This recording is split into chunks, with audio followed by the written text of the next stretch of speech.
The purpose of this video is to introduce you to Google Docs and a few other Google products that you can use in your classroom for collaborative activities. So I have this handout here that I will make available to you afterwards or attached to this. If you would like a copy, please let me know. So first of all, let me show you to access Google, you go to drive.google.com and you should go ahead and log into your account. If you have a Gmail address or if you have a YouTube account, then you have a Google account. They're all linked together. It's all the same thing. So go ahead and log in. As you can see, my little profile picture in the upper right-hand corner, I know that I'm logged in right now.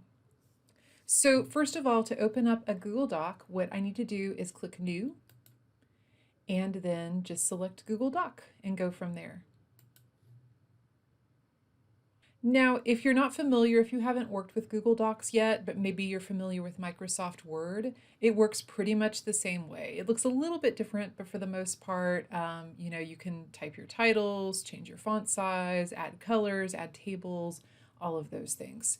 So what makes Google Docs so nice for doing activities with students is the links are easily shareable, particularly if you're in a Zoom class or an online class, and students can edit the document anonymously. So I find that students feel like they have a lot more freedom and less fear of making mistakes if they know that their mistakes aren't going to be attached to their name.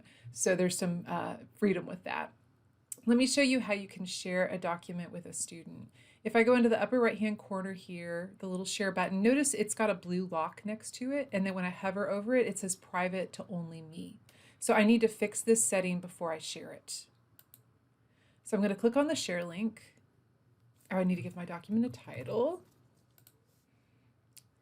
There we go. Okay, at the bottom part here, it says get link. Right now it reads restricted, only people added can open this link. So I need to fix that. What's going to happen is if I were to send this link right now to people, they would get a restricted access page and then be asked to request access to the page. So that just adds another layer of difficulty to working with this, which you don't want. So what I usually do, click on the change to anyone with the link, and then now it reads, anyone on the internet with this link can view it.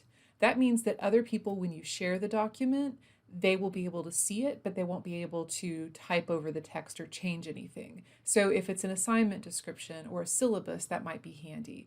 For class activities though, I usually want them to be able to edit the document. So over here, I'm going to click on this and change it to editor. And now you'll notice it says anyone on the internet with this link can edit. That's what I want. So I will copy this link. When I'm doing a Zoom class, I drop that into the Zoom chat and I tell my students, here's the Zoom chat, please go out and connect to that. If I am doing a face-to-face class, I can use that link and use a QR code creator, which they're free out on the internet. So I create a QR code and let my students snap a picture of it and they can easily go to the Google Doc and start editing it from there.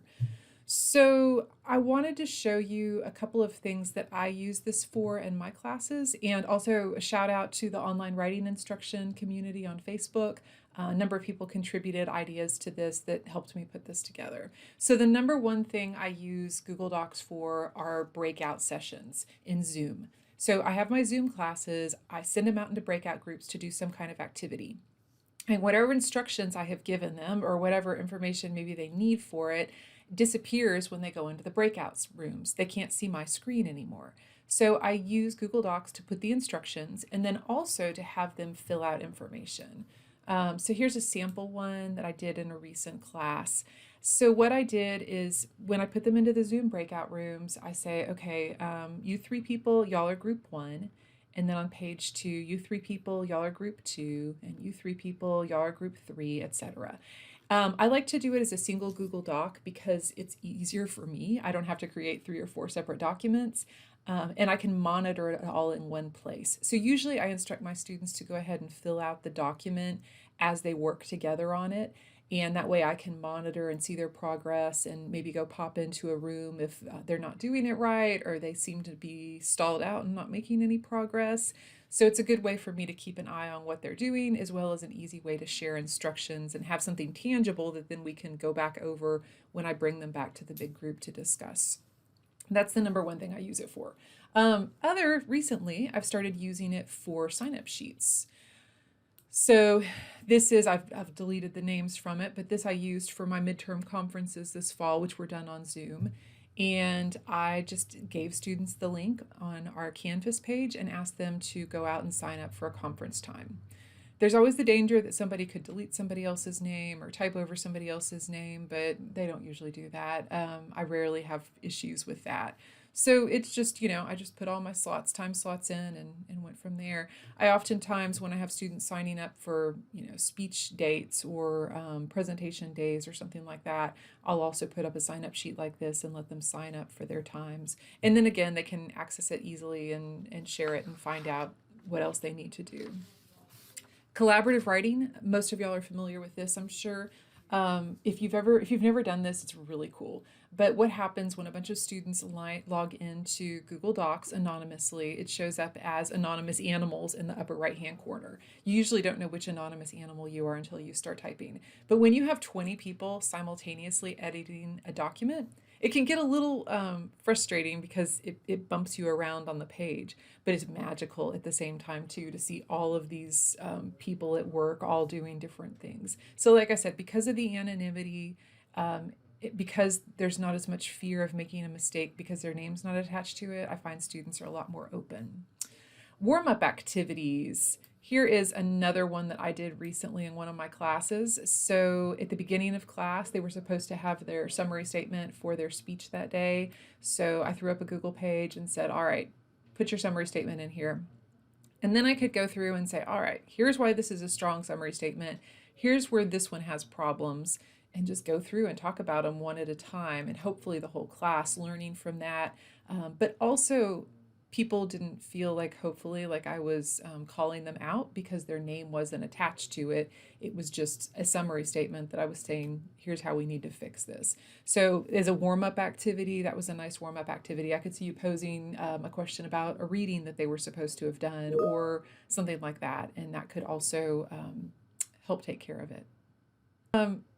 Not necessarily Google Docs, but Google Drive. So up back here in Google Drive, the same way I created a document in this upper left-hand corner, new, I can also just upload a PDF file and then have students annotate it together. So maybe a reading that I wanted them to do that evening, if I wanted people to annotate that document together.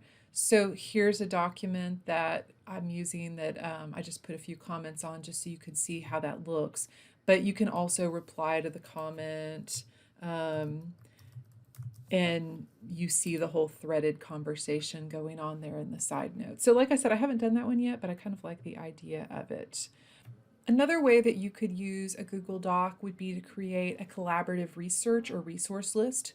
Maybe you have a themed class, like I do a lot of food studies in my classes, or maybe you have a research project that has a common theme.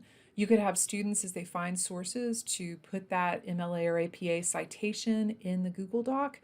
You maybe even have them do an annotated bibliography for it, and that way other students would also have access to that resource and what it was about and could potentially use it themselves.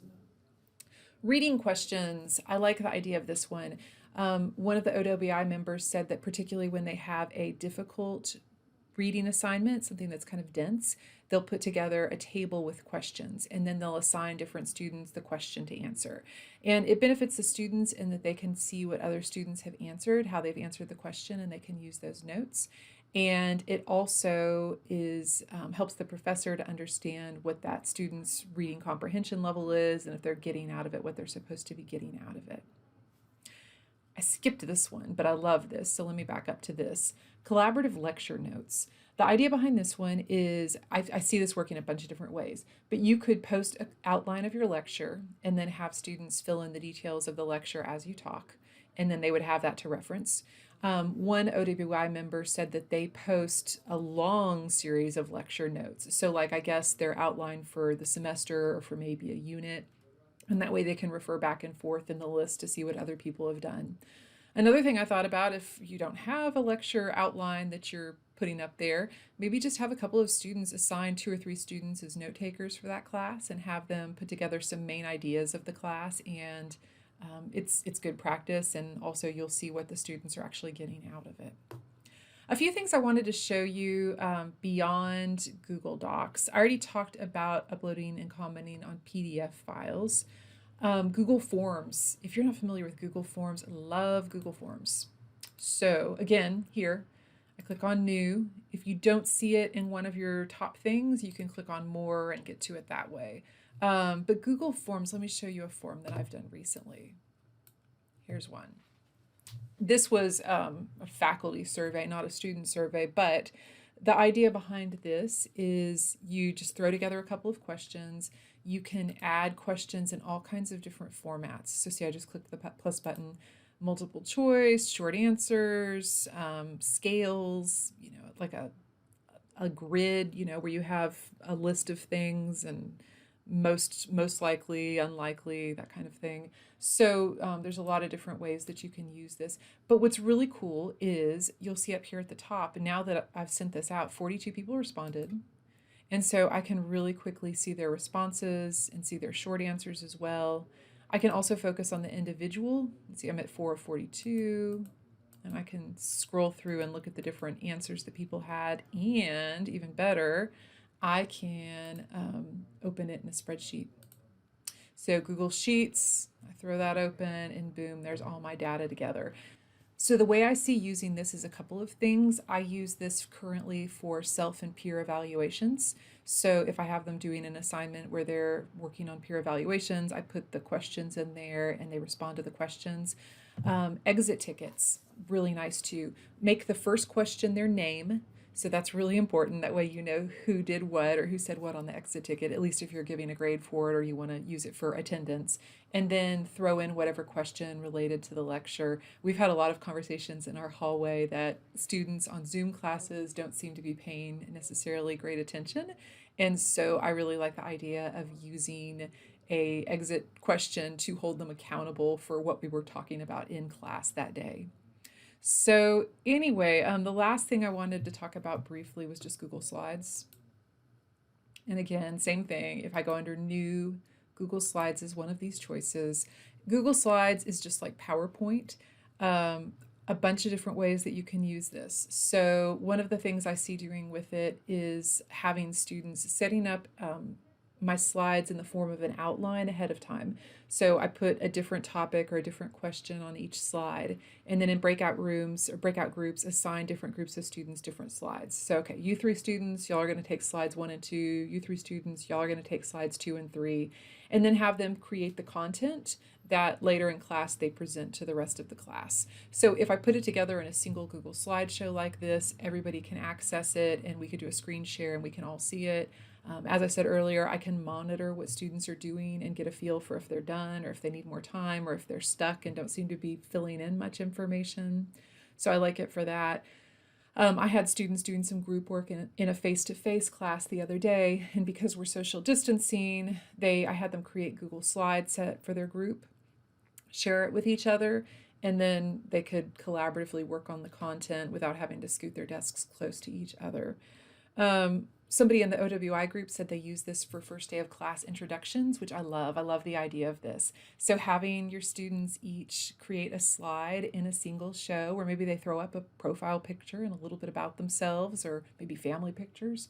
And then you go through and you can have everybody introduce themselves and pull up their slide and let them introduce themselves with that slide. And then you have that tangible introduction that you can hang on to and refer back to later in the semester. One last thing I want to show you how to do is how to embed Google Slides or Google Doc into Canvas. It doesn't work quite as well with Google Docs as it does with Google Slides. You'll see it makes it really little on the page, but let me show you with Google Slides. And Shelley Downs, thank you so much for showing me how to do this. So the advantage of embedding your Google Slides into Canvas is if I make changes to my slides, they're automatically synced with whatever I have in Canvas. So normally I would save my PowerPoints as a PDF file and then upload my PDF file to Canvas for my lecture notes. This way I don't need to do this. So here's what you do. You go to File, and down here, Publish to the Web. I want the embed code right here, so I'm going to click on Embed. And I can choose the slide size, which medium seems to work pretty well. Down here at the bottom, you have the option of stop publishing. So if you want to stop the changes that you make from syncing with what you have on Canvas, you can click that, but I don't want it to. So I'm going to copy this code, and then I'm going to go to Canvas, and I've created a page here for it. This is just a regular old Canvas page. It's not an assignment or anything like that, even though you could, I guess. So I'm going to edit this. And okay, right up here, HTML editor. I'm going to switch to the HTML editor, paste my embed code here, and save it. And voila, there you go. I've got my slides that I can flip through. If you have any videos embedded into the slides, they also play here, and that works well. You can also do this in the 365 version of PowerPoint. It's a little bit different, but it does work that way to embed too, so just an FYI. Like I said, one of the big things to make, the big takeaway is make sure that when you share your files, you set them so that other people can view or edit them. Otherwise, people can't type on it. Another thing that I've had somebody ask me about before is, do people have to log into their Google account to edit this? They do not. If you've gone straight to anyone with the link can edit it. So all they have to do is have that URL, click on the URL, and then they can immediately start typing and editing that document without making any additional changes. So I hope this is helpful to you. Thanks.